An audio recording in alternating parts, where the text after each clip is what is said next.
It was probably about 2.5 years ago. I started to go under a series of injections for my eye to stop a leaking in my retina.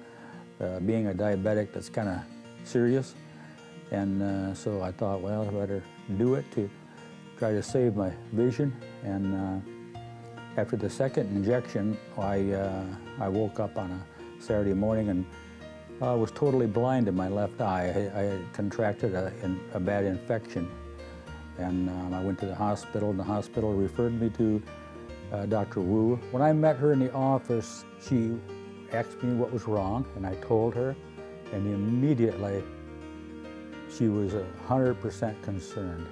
And she went to work like I've never seen anybody go. She knew what she had there was very serious, more so than I did, because I had no pain.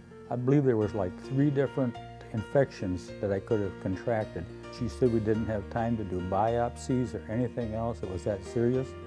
And she came to the conclusion what I had was the worst one. And she called around locally in the Ludington area and so forth, and no one had any of the medicine to counteract that infection. So she found some place that had it, and she was going to have to get in the car and drive to go get it. She told me to meet her back at the office in an hour, and I went home and got my wife. We no more than pulled in, and she pulled in just about right behind us, and we had to run into the office. And she went to work on me. It turned out she was right, thank goodness.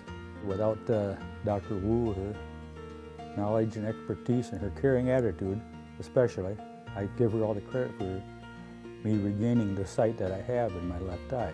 For someone on call on a Saturday afternoon to get in their car and drive to get the medicine and work on me an hour later.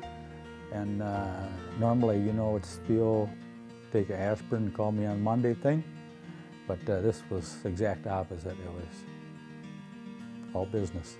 Today I drove here and I could drive and see real good to drive, go about and do all the work that I did before, and read everything I could before and so forth. And so I'm pretty much back to normal, I would say.